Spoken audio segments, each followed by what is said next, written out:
الحمد لله والصلاة والسلام على رسول الله. أما بعد فأعوذ بالله من الشيطان الرجيم. إن الحكم إلا لله أمر ألا تعبدوا إلا إياه ذلك الدين القيم ولكن أكثر الناس لا يعلمون. صدق الله العظيم. مؤمنان ورونو، الله عز وجل په قرآن عظیم شان کې د سورة یوسف د 40 آیت مبارک په یوه حصه کې موږ تاسو ته ارشاد فرمایي: ان الحكم الا لله.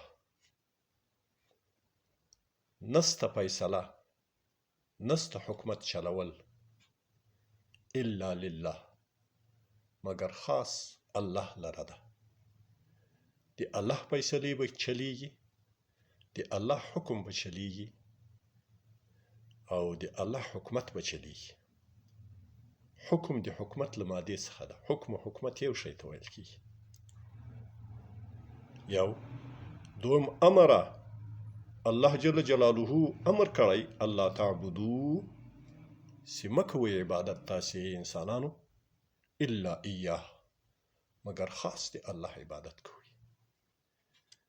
په مخ د ځمکې کې به عبادت یوازې د الله کیږي، ځکه الله هغه ذات ده چې د ځمکې او د اسمانونو او د ما فیهما خالق و مالک و متصرف الله ده.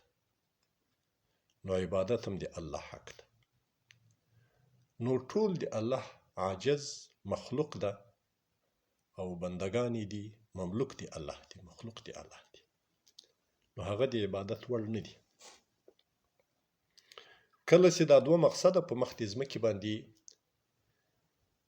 متحقق سي، ثابت سي چې فیصلې خاص د الله چلیږي او عبادت خاص د الله ترسره کیږي. ذلك الدين القيم، همدغه دین مستقیم، دین محکم، دین حق ده. هغه دین چې د الله جنت ته انسان رسوي او د الله رضا ور په برخه کوي. ولكن اکثر الناس لا يعلمون، لیکن زیاتر د انسانانو نه پوهیږي. په هر دور و زمانه کې کفار یعنی پټونکي د حق هغه زیات دي. څوک مجوسي، اتش پرستی، څوک بت پرستی، څوک مشرکین یي، څوک ملحدین یي، څوک دهریین یي، له حق منحرف یي. دا ځکه چې دوی ته په حقیقت باندې سترګې نه دي خلاصې. د دوی زړونه ړانده دي. د ما مؤمنو ورونو، همدغه آیت مبارک د اسلامي نظام قاعده، اساس او خاکه ده. اسلامي نظام هم دغه څه ته وایي چې د الله په ځمکه کې د الله فیصلې چلیږي او د الله په ځمکه کې د الله عبادت کیږي. بس هغه نظام بیا اسلامي ده. که په کوم نظام او حکومت کې د الله فیصلې نه چلیږي، نه اجرا کیږي، هغه نظام اسلامي نه ده. او که د الله د عبادت لپاره بستر نه یې هوار، زمینه نه یې مساعده، نو هغه نظام اسلامي نه ده. د اسلامي نظام مقصدونه هم دغه دوه دي چې فیصلې به د الله کیږي او عبادت به خاص د الله کیږي. نو به هغه وخت بیا د همدغه اسلامي نظام سرچلونکي به د الله خلیفګان په ځمکه کې، او الله عز وجل انسان پیدا کړی د خلافت لپاره ده.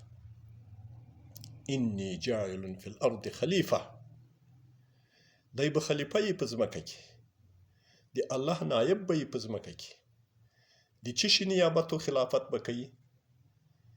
د عباداتو د سرته رسولو چې خاص الله ته به کیږي، او د معاملاتو د اصلاح کولو چې د الله د فیصلو مطابق په معاملې فیصله کیږي، هغه به سرته رسولی کیږي. کله چې دا دوه مقصده حاصل سي نو دغه انسان د الله د نیابت حق په جای کو، د الله د خلیفتوب حق په جای کو، او بیا دغه انسانان چې کوم نظام چلوي هغه نظام ته اسلامي نظام ویل کیږي. او د ماورونو اسلامي نظام بیا د امتیاز څو خصوصیات او مشخصات او شرایط لري چې عمدتاً په مجموع کې 5 شرطونه لري. اول شرط یې تحقق او تأمین د امنیت ده. دوم شرط یې قانونیت او عدالت ده.